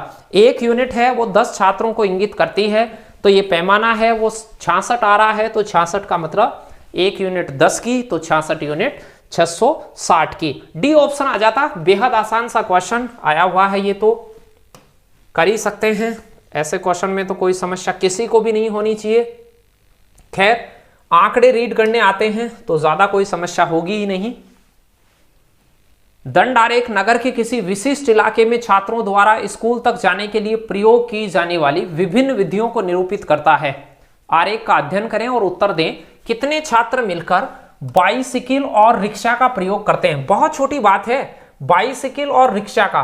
तो बाइसिकल का जो ग्राफ है, ये जो इमारत है वो 18 तक जा रही है और रिक्शे की इमारत है वो 16 तक जा रही है। दोनों का टोटल करेंगे तो बाइसिकल प्लस रिक्शे का मामला आ जाएगा, तो 18 और 16 को आप जोड़ते हैं तो 34 हो जाता है, और 34 एक यूनिट 10 के बराबर है, तो 34 यूनिट 340 के बराबर, क्योंकि प्रश्न में लिखा हुआ है एक यूनिट है वो 10 छात्रों के बराबर है। तो B option is the right answer. छोटी बात है, सभी कर सकते हैं, घबराने की इसमें मेरे हिसाब से किसी भी प्रकार की कोई बात है ही नहीं। बाकी ये जो SSC GD, Rajasthan police, Delhi police, patwari, railway ने भी आसान ही दिए हैं। आज तक जितने भी दिए हैं बहुत आसान चीज़ें दी हैं, कोई ज़्यादा मुश्किल नहीं है। कभी कभार बैंकिंग वगैरह में थोड़ी बहुत कैलकुलेटिव चीज़ें आ जाती हैं, वहाँ भी आसान आते हैं, लेकिन कुछ जो कैलकुलेटिव सवाल होते हैं उनका परसेंटेज ज़्यादा होता है वहाँ। आपके तो इजी वाली चीज़ें हैं, जो भी आगामी एग्जाम हैं ध्यान में रखिएगा, इनको पढ़ना भी आ जाता है, प्रश्नों के सेंस डेवलप हो जाते हैं, तो किसी भी प्रकार के सवाल को आप इजी तरीके से कर सकते हैं। चलिए प्रश्न वही है, पिछले वाले का ही वही चित्र है, बस प्रश्न नया आ गया है इसमें। उस इलाके में बस का प्रयोग करने वाले छात्रों का प्रतिशत है। बस से प्रयोग करने वाले छात्रों का प्रतिशत, प्रतिशत बदलना मैंने बताया था कि बस वाली संख्या को ऊपर रख दीजिए क्योंकि बस वालों का प्रतिशत चाहिए, जिसका प्रतिशत निकालना है उस डाटा को ऊपर रखें। और किसमें से है ये, किसमें से है, कुल से या किसी से अन्य से कंपेयर करवाई है, तो तुलना करने वाली चीज नीचे होती है। कुछ भी नहीं दे रखा हो तुलना को, क्योंकि इसमें कह नहीं रखा है कि बस का प्रयोग किसके साथ, तो साथ वाले का कोई नहीं है तो कुल के साथ जाएंगे, तो कुल को गुणा कर दीजिए फिर 100 से, यानी बस वाला डाटा ऊपर रखना है, ये कितने में से हैं, टोटल में से, कुल को नीचे रखना है गुणा 100 से, तो ये प्रतिशत हो जाता। बस वाली जो मीनार है वो 15 तक जा रही है, 15 तक जाने का मतलब होता है 150, क्योंकि एक यूनिट 10 छात्रों के बराबर है, एक यूनिट 10 छात्रों के बराबर है, तो 15 यूनिट 150 छात्रों के बराबर होगी।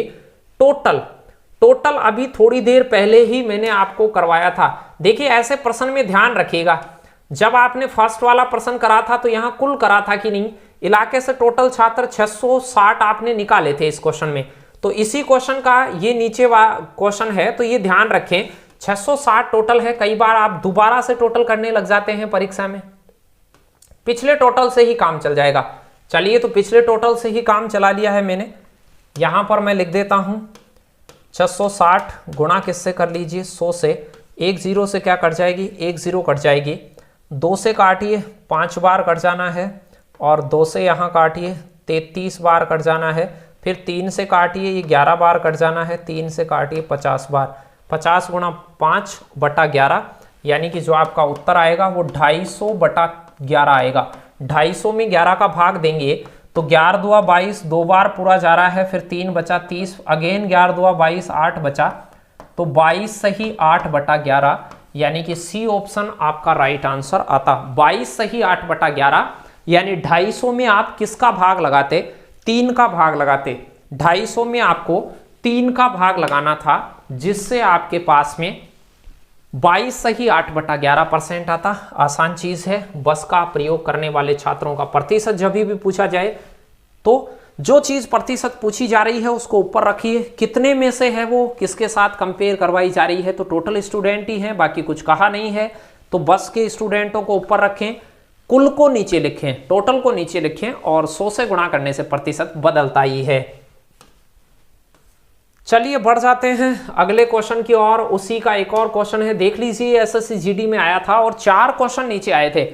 ऐसा क्वेश्चन कई बार आपके लिए वरदान साबित हो जाता है कि उसे आप करते हैं 4-5 क्वेश्चन, 4-5 नंबर आपके आ जाते हैं यदि आपने गलती नहीं की है। बाकी ऐसे क्वेश्चन, आसान क्वेश्चनों को आप छोड़ के आ गए तो परीक्षा में आप भयंकर तरीके से पिछड़ जाएंगे, क्योंकि कठिन प्रश्नों को छोड़िएगा कोई समस्या नहीं है, लेकिन इजी प्रश्नों को छोड़िएगा समस्या ही समस्या है। चलिए ये तो बहुत आसान है, परिवहन में अपने साधन के रूप में कार का इस्तेमाल करने वाले और रिक्शे का इस्तेमाल करने वालों का अनुपात बताना है, तो कार पहले आनी है, ये भी ध्यान रखें, क्रम का भी, और रिक्शा बाद में। क्या पहले आएगा क्या बाद में वो प्रश्न में दिया हुआ होता है। कार पहले, तो कार वाली मीनार है वो 6 तक जा रही है, 60 भी लिख सकते हैं क्योंकि एक यूनिट 10 को कवर करती है, 6 ही लिख लीजिए क्योंकि 10 तो कट ही जाएगा। रिक्शे की मीनार है वो 16 तक जा रही है, तो रिक्शे से 16 छात्र, इससे 6 छात्र, एक यूनिट बराबर 10 हैं, तो 60 और 160 भी लगा सकते हैं, बाकी यहाँ लगाने की जरूरत नहीं है, कट जाएंगे। 2 से डिविजिबल है, 3:8, 3:8 सही से क्रम का ध्यान रखें, डी ऑप्शन था, क्योंकि ऑप्शन में 8:3 भी मिलेगा, तो आपको 3:8 लगाना है, क्योंकि पहले कार चाहिए उसके बाद रिक्शे का अनुपात चाहिए। तो जिस क्रम में अनुपात पूछा गया हो उत्तर भी उसी क्रम में आप उसे बताएंगे। चलिए बेहतर, शानदार, बहुत अच्छे क्वेश्चन थे ये। नए क्वेश्चन की ओर चलते हैं। अगले वाला क्वेश्चन तो प्रश्न में दिया गया है, दिए गए चार्ट में 12 महीनों में गोभी की कीमत का चार्ट दिया गया है। गोभी का मध्यमान मूल्य, कई बार आप कंफ्यूजन हो जाते हैं ये मध्यमान क्या होता है। सांख्यिकी में आपने कई बार माध्यिका पढ़ी होगी, भौलक, माध्य, माध्यिका, इस प्रकार से पढ़ते हैं। तो माध्यिका होती है ये मध्यमान, आंकड़ों को एक क्रम में लगाएं तो बीच वाले आंकड़े को कहते हैं मध्यमान, इसका ध्यान रखें, बीच वाले आंकड़े को कहते हैं मध्यमान, लेकिन वो क्रम से होना चाहिए, किसी भी क्रम में लगाइए, बढ़ते या घटते क्रम में लगाइए। तो क्रम से लगाने के बाद, क्रम से लगाने पर जो बीच आता है, क्रम से लगाने पर जो बीचों बीच आता है वो होता है मध्यमान। तो क्रम से लगा लीजिए, डाटा को पढ़ लीजिए। जनवरी का डाटा है वो 40 तक जा रहा है, फरवरी का 30 तक, फिर मार्च का 40 तक, फिर 80 80 80, 4 बार दिख ही रहा है डाटा। इधर 50 50 50, 3 स्टेशन और 40 40 दिख गए होंगे। डाटा थोड़े से साइड में लिखे हुए हैं, बाकी पता ही चल गया होगा। इनको क्रम से अरेंज कर ले। मध्यमान पूछे तो इन्हें क्रम से लगाएं, ऐसे नहीं है कि जाते ही इस चित्र के बीच में है उसे उत्तर बता दिया। आंकड़ों को क्रम से लगाएं, क्रम या तो बढ़ता या घटता। तो सबसे पहले छोटा आंकड़ा है 30। सबसे छोटा आंकड़ा क्या है? तो आप कहेंगे सर सबसे छोटा आंकड़ा है वो है 30, तो 30 को लेंगे। फिर 30 कितनी बार है? तो आप कहेंगे सर एक ही बार है 30। फिर क्या है? 40, तो 40 कितनी बार है? एक बार, दो बार, 3 बार, 4 बार। 4 बार 40 है, यानी 4 महीनों में 40 है, तो 4 बार लिखेंगे 40 को। आंकड़ों को एक क्रम से लगाएंगे और बीच देख लेंगे, उसे ही मध्यमान कहते हैं। 40 का काम हो गया। इसके बाद बड़ा आएगा 50। तो 50 कितनी जगह है? तो आप कहेंगे सर 3 ही जगह है 50। और 80 कितनी जगह है? तो आप कहेंगे सर 4 जगह 80 है। क्रम से लगाने के बाद जो बीच पड़ता है उसे मध्यमान कहते हैं या माध्यिका कहते हैं। अब मध्यमान चाहिए आपको, तो भाई मध्यमान बीच चाहिए, यानी 3 3 6 के बाद चाहिए। यहां से बीच आएगा 50 के आगे और 50 से पहले। तो अब आप 50 से आगे कोई एक नंबर नहीं मिला, क्योंकि 12 होता है तो उसमें बीच नहीं बनेगा। 3 जने होते हैं तो बीच बनता है, क्योंकि दूसरा आदमी बीच आ जाएगा। 5 जने हो तो बीच सही से बनता है। 11 व्यक्ति होते तो 5 इधर 5 इधर, एक व्यक्ति बीच हो जाता, छठा व्यक्ति। लेकिन 12वें में छठे से आगे और 7वें से पहले बीच बनता है। तो ऐसी कंडीशन में जो मध्यमान होगा, जो छठा और 7वां पद होगा, उन दोनों को जोड़ के 2 का भाग दें, यानी 50 + 50 करके 2 का भाग दे दें। तो ये 100/2 हो जाएगा। और 100/2 क्या होता है? 50, यानी आपका राइट आंसर ए होता है इसमें। बहुत इजी चीज है। मध्यमान जब भी निकलवाए तो क्रम से लगा लें उनको और क्रम का बीच देखें। रेलवे में तो ये टॉपिक भी है और अलग से भी हम आगे पढ़ेंगे ही, उनको कभी पूरा ही लेके आएंगे मध्यमान बहुलक माध्यिका का चैप्टर। बाकी एग्जाम्स के लिए सिर्फ कई बार कुछ बार ऐसे मध्यमान सीधा ही पूछा गया है, थोड़ा सा ध्यान रखें, क्योंकि परीक्षा वाला कभी कभार ऐसी चीजें भी उठाकर आपको दे देता है जो आपके सिलेबस में नहीं होती।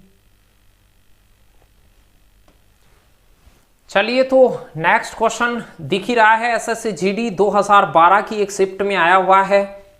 3-4 पेपर हुए थे एसएससी जीडी 2012 में, उनमें से एक पेपर में पूछा हुआ है। बहुत छोटी बात है। पहले 3 दिनों में किए गए प्रश्नों का अंतिम 3 दिनों में किए गए प्रश्नों के साथ, पहले 3 दिन हो गए यहां से सोमवार, मंगलवार, बुधवार, और अंतिम 3 दिन हो गए गुरुवार, शुक्रवार, शनिवार। पहले 3 दिन में कितने प्रश्न करे गए? फर्स्ट वाले 3 दिन और बाद वाले 3 दिन, पहले वाले 3 दिन और बाद वाले जो 3 दिन हैं उनका अनुपात निकालना है। तो पहले 3 दिन में देखिए 8 प्रश्न यहाँ, 12 ये 20 और 20 कितने हो गए? 20 और 20 हो गए 40। तो 40% तो स्टार्टिंग में हो ही गए। 40% तो पहले 3 दिन में हो गए। अंतिम 3 दिन में कितने हुए? 15 और 15 2 30, यानी 11 और 4 15 और 15 30। देख के ही बता देते, और अनुपात में कटता है उसे काट लेंगे और सरल अनुपात होकर आएगा 4:3, यानी 4:3। बेहद आसान सा क्वेश्चन था। अनुपात, औसत, प्रतिशत, रेंज वगैरह छोटी छोटी चीजें इसमें से पूछी जाती हैं। आप डाटा को पढ़ना जानते हैं, इन आंकड़ों को पढ़ना जानते हैं कि सोमवार की जो मीनार है वो 8 तक जा रही है, मतलब सोमवार को 8% सोल्व हुए हैं। मंगलवार की मीनार 12 तक जा रही है, यानी कि 12% सोल्व हुए हैं। तो ये छोटी बातें हैं, कर ही सकते हैं इसे, कोई दिक्कत आपको नहीं होनी चाहिए। चलिए बढ़ते हैं अगले क्वेश्चन की ओर। ये थोड़े आसान क्वेश्चन थे और इसे कर सकते थे। क्वेश्चन फिक्स दिख गया है। चलिए, प्रश्न क्या है? प्रश्न कह रहा है यह मानकर कि लड़का रविवार को प्रश्न करता ही नहीं है। रविवार वाली मीनार है वो 0 पर है, क्योंकि उसने रविवार को भी शामिल करने को कह दिया है। अब तो 7 दिनों में किए गए प्रश्नों का औसत, 6 का भाग नहीं लगाएं। अब प्रश्न ने कहा है कि रविवार को शामिल कर लिया गया है, लेकिन उस दिन प्रश्न हुए हैं 0, तो इनका एवरेज बताइए। औसत होता है राशियों का योग बटे राशियों की संख्या, तो संख्या हमेशा 7 का भाग लगाना है ऐसे केस में, क्योंकि प्रश्न ने खुद ही कहा है 7 दिनों का एवरेज, तो 7 का भाग उसने रविवार को शामिल कर लिया है। वो शामिल नहीं करता कि उस दिन क्लॉज ही रहा है मामला, तो बंद ही रहा है, फिर तो उसे शामिल नहीं करते। लेकिन उसने कहा कि मानिए कि उस दिन प्रश्न नहीं करा, मतलब मामला तो ओपन था लेकिन उसने 0 करा, बंद नहीं रखा, तो इसलिए आपको ये 7 लेना था। प्रश्न ने भी कहा था 7 दिनों में किए गए प्रश्न, तो 7 तो नीचे ले लेते, ऊपर टोटल कर लेते सबका, तो सबका मैं टोटल करता तो मेरे पास क्या होता, 20, 12, 8, 4, 11 और 15, 15 और 15 30 होता, 40 कितना होता 70, 70 में आप 7 का भाग देख कर ही लगा देते। बेहद इजी सा क्वेश्चन था, आसान सी बात थी, कर पाते सभी स्टूडेंट। तो बड़े जोश के साथ देखिए, आप जोश को ठंडा नहीं होने दें। कुछ प्रश्न और दिखाऊंगा मैं आपको, और बहुत ही जबरदस्त चीजें होंगी वो, बस आपके एग्जाम से रिलेटेड, क्योंकि ऐसा नहीं है कि हम उल्टी सीधी चीजें करवाएंगे। आप पहले इन चीजों को समझने की कोशिश करें, चीजों को समझ जाएंगे तो किसी भी प्रकार के प्रश्न को आप अच्छे से कर पाएंगे। उसके बाद तो प्रश्न में जो आपके पास है, बुधवार की तुलना में लड़के द्वारा गुरुवार को कम किए गए प्रश्नों का प्रतिशत, बुधवार की तुलना में प्रतिशत पूछा है। तो देखिए, प्रतिशत आपसे यदि पूछा है उसने, और प्रश्न कह रहा है कि बुधवार की तुलना में लड़के ने, किसकी तुलना में, तो मैंने कहा था जब भी प्रतिशत बनाओ तो जिसकी तुलना में जिससे उसे तो रखना है नीचे, यानी बुधवार को तो रखना है नीचे। कितने कम करे, कम जो करे हैं कम ज्यादा को रखना है ऊपर, और प्रतिशत बनाने के लिए 100 से गुणा। पहले तो यही चीज आनी चाहिए कि प्रश्न के अकॉर्डिंग बुधवार की तुलना में लड़के द्वारा, किसकी तुलना में, कहां से, किसमें से किसका कंपेयर करना है, वो हमेशा गणित में नीचे आता है। तो बुधवार के प्रश्नों की संख्या तो नीचे आ जाएगी, कम ज्यादा का प्रतिशत पूछा है तो जिसका प्रतिशत पूछे वो ऊपर आ जाएगा, और गुणा 100 से करते ही प्रश्न का उत्तर आ जाएगा। चलिए तो अब कर लेते हैं। कह रहा है बुधवार की तुलना में, तो बुधवार को कितने हुए हैं 20, और गुरुवार को 4, कितने कम हुए हैं, तो आप कहेंगे सर 16 कम हुए हैं। 16 को ऊपर लगा दीजिए और 20 को नीचे लगा दीजिए और गुणा कर दीजिए 100 से। बहुत छोटी सी बात थी ये, परसेंटेज कन्वर्टेशन। 20 काटेगा 5 बार, 16 पंजे 80, 80% आपका राइट आंसर होता। सी ऑप्शन आपका सही जवाब होता। तो C option is the right answer. आसान सी चीज थी, कर सकते थे इसे, कोई समस्या नहीं थी। बस ये ध्यान रखें, परसेंटेज में नीचे क्या आएगा, ऊपर जिसका परसेंटेज निकालना है वो आएगा, और गुणा 100 से कर दीजिए, परसेंटेज कन्वर्ट। तो बुधवार की तुलना में निकालना था, तो जिसकी तुलना में निकालना है उसे नीचे रखिएगा। चलिए आसान था। तो यहां पर 20 बुधवार का था, 16 गुरुवार का था, तो कितना कम है, तो आप कहेंगे 4 गुरुवार का था तो 16 कम है, तो 16 को ऊपर रखा। बुधवार की तुलना में निकालना था, बुधवार 20 था उसे नीचे रखा, और गुणा 100 से करने से प्रतिशत बनता है। 20 100 को 5 बार काटता तो 16 पंजे 80 आ जाता। चलिए बढ़ जाते हैं अगले क्वेश्चन की ओर, देखते हैं अगला क्वेश्चन आपके लिए क्या है। प्रश्न, यदि लड़कों ने बुधवार को 3 घंटे तक प्रश्न करे हों, ये दिख ही रहा होगा, लड़कों ने बुधवार को 3 घंटे तक प्रश्न करे हैं, यह मान ले कि वह हर प्रश्न करने में उतना ही समय लेता है, रोजाना वो सेम समय लेता है, तो शुक्रवार को प्रश्नों में करने में कितना समय लिया। बुधवार के प्रश्न है 20 प्रश्नों को करता है 3 घंटे में। 20 प्रश्न 3 घंटे, मिनट में बदल लीजिए, 3 घंटे को मिनट में बदलेंगे 180 मिनट हो जाएंगे। 3 घंटे का मतलब होता है 180 मिनट, क्योंकि 1 घंटे में 60 मिनट होती हैं।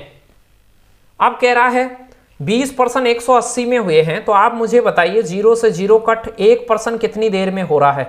बहुत छोटी बात थी। आप कहेंगे सर 1 प्रश्न तो 9 मिनट में हो रहा है। 1 प्रश्न 9 मिनट में हो रहा है, रोजाना सेम निश्चित ही समय लेते हैं रोजाना, तो शुक्रवार के प्रश्नों को करने में कितना समय लगा होगा। शुक्रवार को जो प्रश्न है वो है 11, तो शुक्रवार की मीनार 11 तक जा रही है, तो प्रश्न 11, तो 9 प्रश्नों को, 1 प्रश्न को करने में 9 मिनट, तो 11 को करने में 11 9 99 मिनट। आसान सी बात थी, बगैर पेन ही बता देते। 1 बराबर 9 आता है तो 11 बराबर 99, सीधी सी बात थी। ए ऑप्शन आपका राइट आंसर हो जाता। ज्यादा मुश्किल नहीं था, इजी था, कर पाते आप यदि उसे ध्यान से देख रहे हैं और बना सकते हैं तो। चलिए अगले क्वेश्चन की ओर चलते हैं। कुछ उसी प्रकार का एक नया चित्र है। प्रश्न को देख लीजिए, एनटीपीसी में पूछा हुआ है 30 मार्च 2016 को। प्रश्न बहुत ही आसान है। देखिए इसमें डाटा पढ़ना आना चाहिए। C1, C2, C3, C4 चार कंपनियां हैं जो नीचे की तरफ आपको दिख रही हैं। ये कंपनियों के नाम हैं C2, C3, C4 और हर कंपनी में 3 साल की बिक्री दे रखी है। C1 के ऊपर देखिए 3 आरेख ऊपर तक जा रहे हैं, 3 दंड खड़े हुए हैं। तो इन तीनों को देखिए 2012 का ये जो शुरू वाला जो जाल सा नजर आ रहा है, 2013 वाला है जो आपको डॉट सी नजर आ रही हैं, और जो ब्लैक ब्लैक डॉट नजर आ रही हैं वो 2014 का है। तो तीनों सालों की अलग अलग ये इमारतें खड़ी हुई हैं। प्रश्न क्या कह रहा है, प्रश्न को ध्यान से देखिएगा। कह रहा है 12, 13, 14 की बिक्री को दर्शाया गया है। अब कह रहा है 2012 से 2013 के दौरान किन 2 कंपनियों ने वृद्धि दर्शाई। 12 से 13 में जाने में तो 12 वाला ग्राफ पहली कंपनी में ये है जो ये थोड़ा जाल सा नजर आ रहा है। 13 वाला ग्राफ ये 85 वाला है, तो 95 से 85 हो गया। इसमें तो कमी दर्शाई, C1 ने तो कमी दर्शाई। फिर दूसरी में 2012 और 13 का दूसरी कंपनी C2 में देखिए 150 तक तो 12 में गया, 13 में फिर कमी दर्शाई, 150 से ये हो गया, तो इसमें 12 और 13 में कमी चल रही है। C3 में देखिए 12 का ग्राफ है ये, और 12 के ग्राफ में 125 है, और फिर अगले ग्राफ में अगले साल यानी 2013 का ग्राफ है वो ये जो डॉटेड डॉट सी हैं वो हैं। तो इसमें क्या हुई, वृद्धि दर्शाई। तो C3 ने वृद्धि दर्शाई 2012 और 13 के ग्राफ को देखने पर।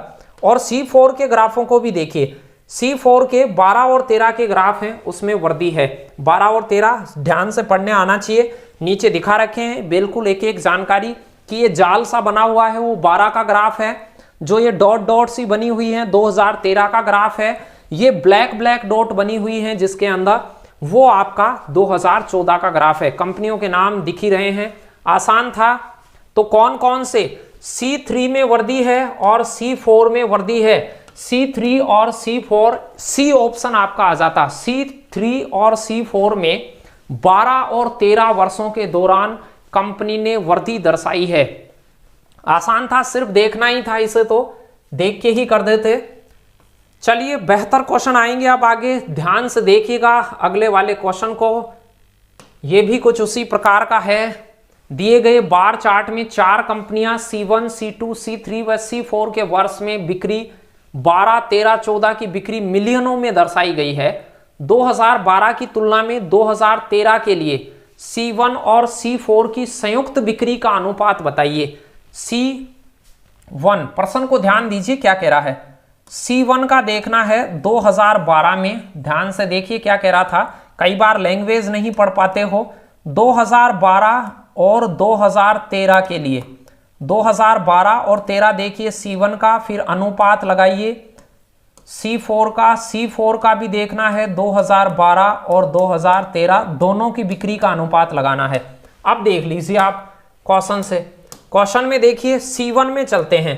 तो C1 का जो मसला है वो आपके पास 2012 में कितना है, तो आप कहेंगे सर 2012 में C1 का जो मसला है वो हमारे पास है 95। C1 का जो मसला है वो 95 है हमारे पास। और 2013 में 2012 में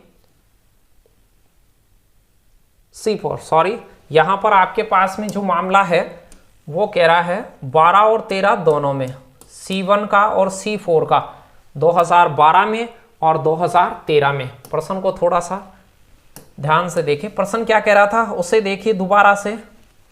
प्रश्न ये कह रहा था 2012 में C1 और C4 यानी 2012 की बिक्री जो किसमें C1 में और C4 में हुई है वो अनुपात 2013, ये 2013 संख्या नहीं है, ये सन की संख्या है, इसमें C1 और C4 का संयुक्त यानी C1 में और C4 में जो 2012 में बिक्री हुई है उसको और 2013 में बिक्री हुई है उसको संयुक्त बिक्री का अनुपात बताना है।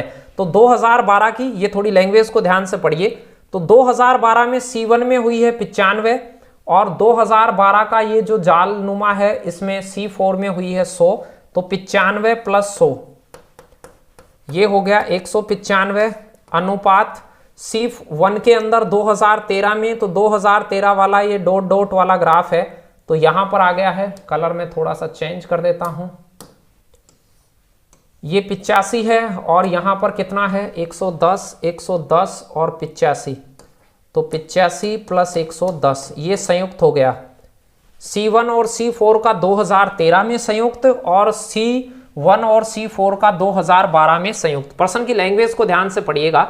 2012 की तुलना करनी है 2013 के लिए और C1 और C4 की संयुक्त, यानी 2012 में C1 और C4 दोनों के डाटा लेने हैं और 2013 में भी C1 और C4 दोनों के डाटा जोड़ने हैं, फिर उनका अनुपात 195 इधर हो गया और इधर भी 195 हो गया।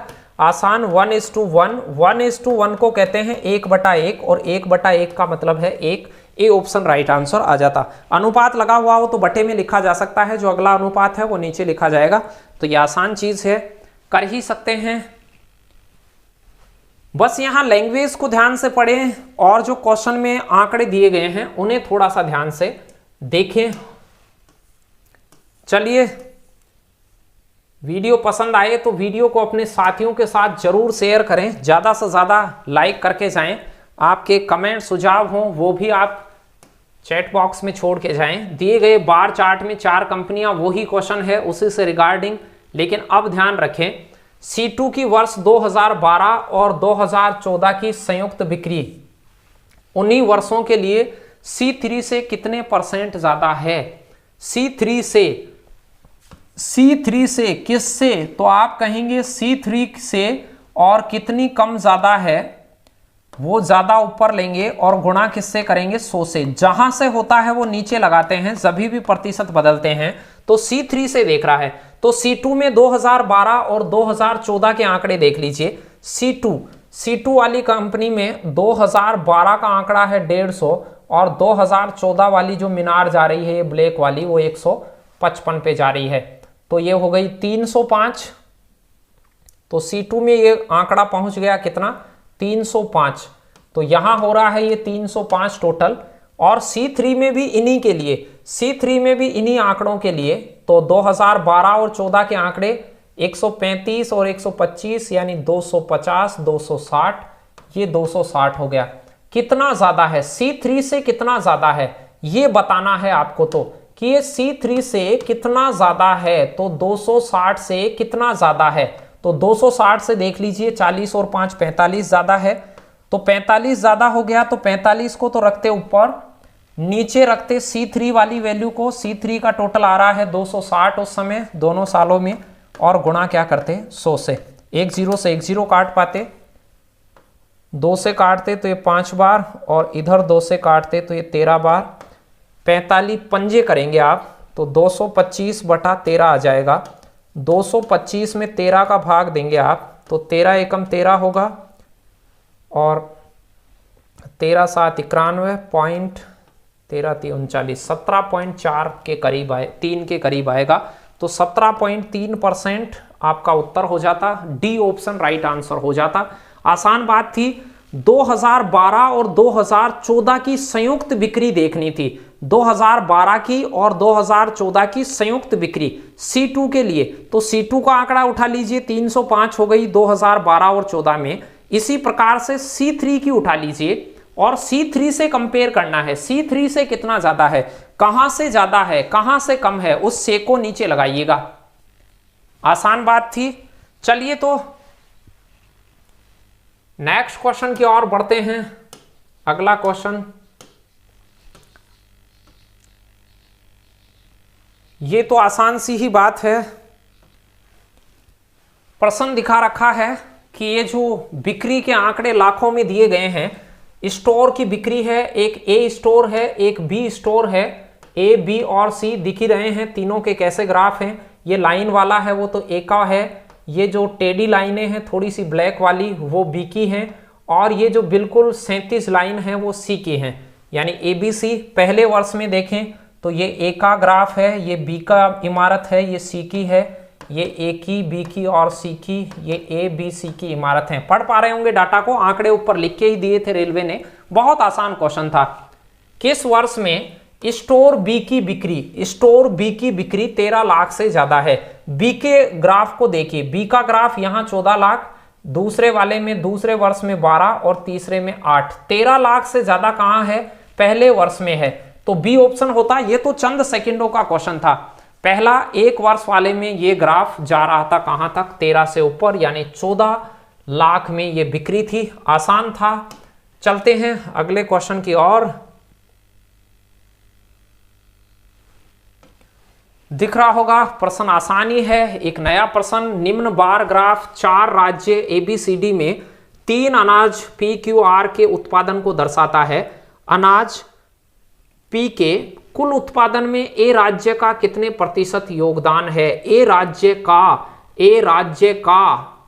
P के उत्पादन में P अनाज है, P ये पहले वाला है, पहले वाली मीनार P की है ये वाली, तो P टोटल देख लीजिए कि P अनाज जो है वो ए राज्य के कितने प्रतिशत योगदान करता है? अनाज P के कुल उत्पादन में, अनाज P के कुल उत्पादन में, कुल उत्पादन मतलब सभी का, तो अनाज P का कुल उत्पादन सभी में देख लीजिए। अब इस पे डाटा नहीं लिखा हुआ है, लेकिन देखिए पहले वाले ए राज्य में जो ये ग्राफ है, ये मीनार है वो 15 तक जा रही है, तो यहाँ ये आंकड़ा 15 को छू रहा है, यहाँ बी में ये 5 को छू रहा है, यहाँ पर ये 25 को छू रहा है, ये ध्यान से देखिए।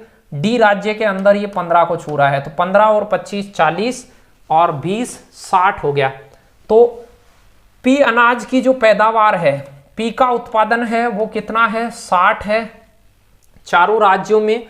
और ए राज्य में पी का उत्पादन, ए में किसका? पी का उत्पादन, ए में पी का उत्पादन है वो कितना है? 15 है। बहुत छोटी सी बात थी।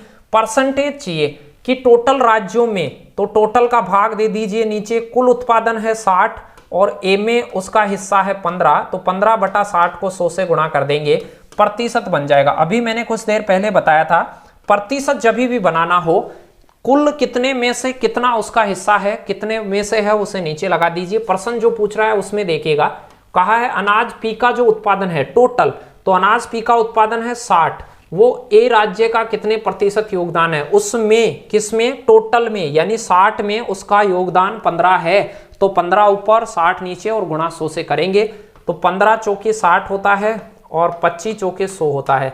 आपका जो राइट आंसर होता वो 25% उनका योगदान है। बी ऑप्शन राइट आंसर आपका आ जाता। इजी क्वेश्चन था, कर ही सकते हैं, कोई ज्यादा दिक्कत नहीं है। पी अनाज की मीनार को देखिएगा, फर्स्ट वाली मीनार है वो सभी में पी अनाज की है। सभी को जोड़ते तो 15 ए में है, 5 बी में है, सी में 25 है, डी में 15 है। सभी को आप जोड़ते तो 60 होता। 60 में से ए राज्य का जो पी का उत्पादन है, ए का जो उत्पादन है पी में, तो वो 15 है, तो 60 में से 15 काटा पीटी करते तो 60 ऊपर 15 गुणा 100 काट के 25% उत्तर बता देते। बढ़ते हैं कुछ अंतिम पड़ाव के क्वेश्चंस में हम आ गए हैं। ये एक बेहतर क्वेश्चन है। ग्राफ तो वैसा ही है, बस इसे पढ़ना आना चाहिए। कुछ बच्चों को इसे पढ़ना नहीं आता है और ऐसे क्वेश्चन गलत हो जाते हैं। थोड़े ध्यान से देखिए ऐसे वाली। अब इनमें ये जो मीनारें हैं इनका क्षेत्रफल दिख रहा होगा, जैसे यहां पर P दिख रहा है आपको, ये P का फैलाव है 0 से 30 तक, 0 से 30 तक, यानी P का फैलाव मानेंगे 30 हिस्से में, 30 दायरे में P का फैलाव है।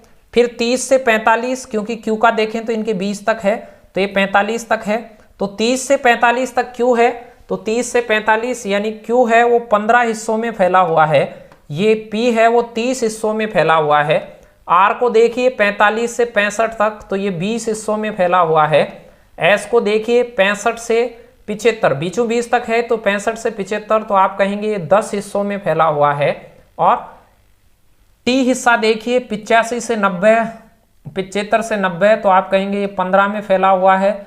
U 90 से 100 10 में फैला हुआ है। टोटल जो 100 है, 0 से 100, 100 में से ये रेंज है उनकी, 100 में से P 30 में फैला हुआ है, 100 में से Q है वो 15 में फैला हुआ है, R 20 में। ये 2000 वाले ग्राफ की बात है, 2000 वर्ष, ये वर्ष 2000 का पहला ग्राफ दिखाया गया है। दूसरे वाला जो चित्र है उसकी मिनारतों में अलग अलग मंजिल दी गई हैं, तो ये अलग अलग मंजिल हैं वो अलग अलग वालों की ही हैं।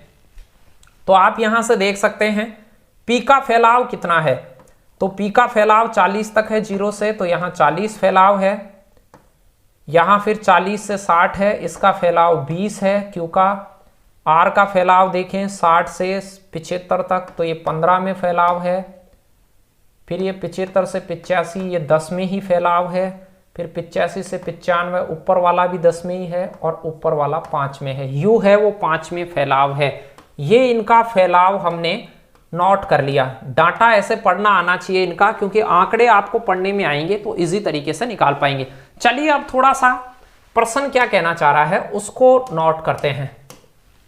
प्रश्न कह रहा है नीचे दिया गया ग्राफ है वो सैमसंग के टीवी कंपनी के मॉडलों के उत्पादन को प्रतिशत में दर्शाता है। ये प्रतिशत का मसला है, यानी ये 30 आया है वो परसेंट है। 2000 में P, Q और T मॉडलों के निर्मित सैमसंग टीवी का कुल संख्या है 2000 में। तो 2000 में देखिए नीचे एक आंकड़ा और लिखा हुआ है, टोटल प्रोडक्शन हुआ है 3,50,000 2000 में। प्रश्न कह रहा है वर्ष 2000 में कुल प्रोडक्शन हुआ है वो कितना हुआ है, 3,50,000 हुआ है, 3,50,000।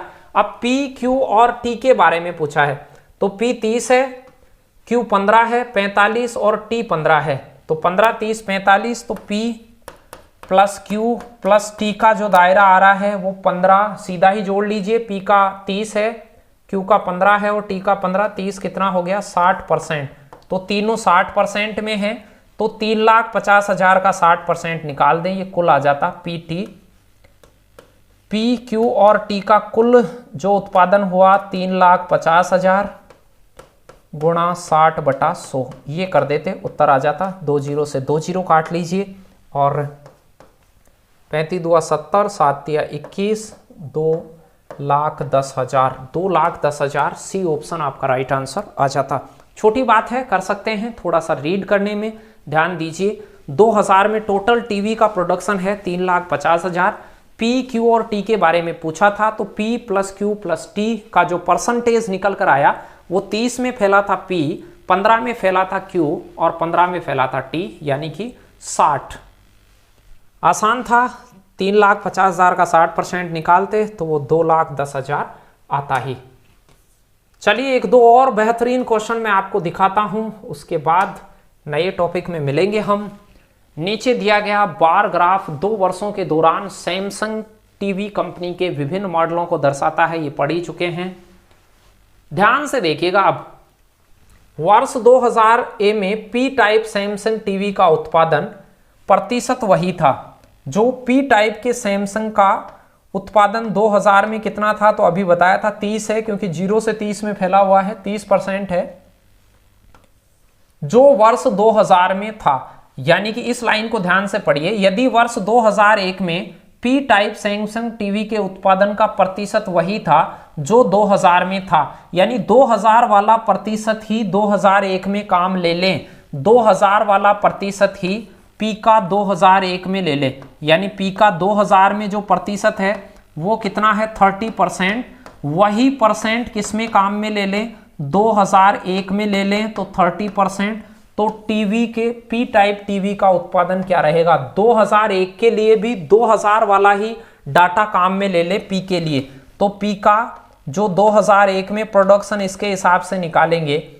वैसे तो देखिए उसका जो चित्र है यहाँ 40 तक ट्रेवल कर रहा है, लेकिन प्रश्न की लैंग्वेज को पढ़िए कि 2001 वाला जो प्रोडक्शन है वो 2001 के हिसाब से लेना है, 1 के हिसाब से P का लेंगे तो कितने होंगे। तो आप कहेंगे सर 4,40,000 हमें दिख ही रहा है, इसका 30% ही निकाल दीजिए। वैसे तो 40% निकलता, लेकिन उसने कहा है 2002 में था वही रखना है 2001 में भी, तो 2002 में था वही 2000 में था वही 2001 में रखना है। तो 2000 में जो P का प्रोडक्शन था 30%, 30 का 30% ही 2001 में रखना है, तो 30 का 30% ही रखेंगे तो नीचे उसकी टोटल प्रोडक्शन दे रखा है 440, काटेंगे इसको तो 44 तिया कर लेंगे, 4 तिया 12, 1 4 तिया 12, 1 32, 1,32,000।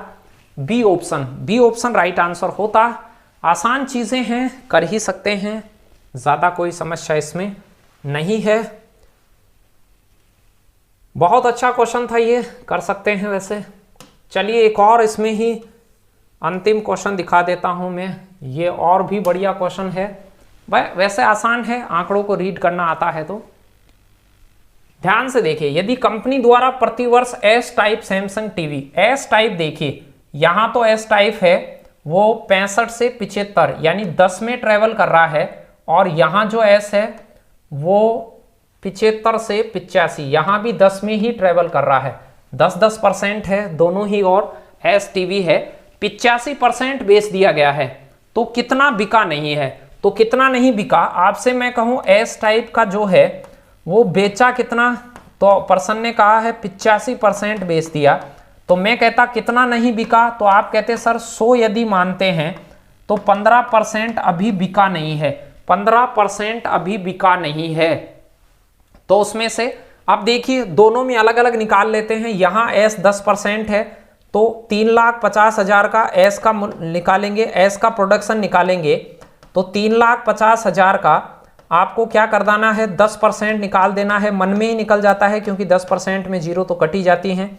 35,000 तो 2001 में रहा इसका, 35,000 प्रोडक्शन तो इसका 2000 में रहा, सॉरी 2000 में इसका प्रोडक्शन 35,000 रहा, और 4,40,000 में भी 10% निकालेंगे तो इसका 10% निकालेंगे तो इसे 10/100 से गुणा कर दीजिए, यानी कि जीरो तो कटी जाएंगी और 3 जीरो बचेंगी। तो 44,000 रहा है 2001 में प्रोडक्शन और 35,000 रहा है 2000 में प्रोडक्शन। तो एस का टोटल प्रोडक्शन कितना रहा, तो आप कहेंगे सर 35,000 को और 44,000 को जोड़ लीजिए, दोनों को जोड़ेंगे तो ये हो जाएगा 70 और 7 और 9 79,000, 79,000 का 15% बिका नहीं है, तो 79,000 का 15% सोल्ड नहीं हुआ है, सेल नहीं हो पाया है। 2 जीरो से 2 जीरो, 1 जीरो बचेगी, 15 नाम 135, 13 हासिल, 15 संते 105 और 13 118, 11,850। सी ऑप्शन राइट आंसर आ जाता, 11,850। आसान चीजें थी ये, कर सकते थे। वीडियो को रिवाइज करके गणना को एक बार और देख लीजिएगा जैसे जैसे टाइम हो। परीक्षा में इस प्रकार के प्रश्न बहुत सारे आते रहे हैं, आए नहीं आए, लेकिन आप तैयारी ऐसी रखें कि ऐसे आएंगे तो हम उसे निश्चित तौर से करेंगे। विविधताएं खूब होती हैं, आप थोड़े से प्रश्नों के आंकड़ों को पढ़ना सीखें। जैसे जैसे आप आंकड़ों को पढ़ना सीखेंगे वैसे वैसे गणित थोड़ा और अच्छे से आने लग जाएगी। इस प्रकार की सांख्यिकी में आंकड़े रीड करना आपको सबसे पहले आना चाहिए, फिर उनका जो प्रतिशत, क्या औसत, अनुपात, वो तो सब हम बाकी गणित पढ़ेंगे तो भी वो चीज़ें आपकी इंप्रूव हो जाएंगी। लेकिन आंकड़ों का जो ये सारणीकरण होता है या लेखा चित्र होता है उससे रीड करना तो आना चाहिए कि भाई ये क्या दिया हुआ है, इसके क्या पैरामीटर हैं, पैमाना किधर से काम कर रहा है, सभी। तो उम्मीद करता हूं ये सारी चीज़ें आपको पसंद आई होंगी। यदि ये चीज़ें आपको पसंद आई हों तो आप वीडियो को लाइक शेयर तो करते ही हैं और अपने साथियों को ज़्यादा से ज़्यादा बताएं और एक प्यारा सा कमेंट छोड़ सकते हैं आप नीचे कमेंट बॉक्स में, नॉर्मल कमेंट बॉक्स होता है उसमें। और फिर नए टॉपिक के साथ मिलेंगे, तब तक आप हंसते रहिए, मुस्कुराते रहिए और आनंद से प्रैक्टिस करते रहिए, क्योंकि हमें निश्चित तौर से नौकरी लगना है और लगना ही है। ये आप अपने आप से रोजाना वादा करें और अपने आप पर विश्वास रखें। धन्यवाद।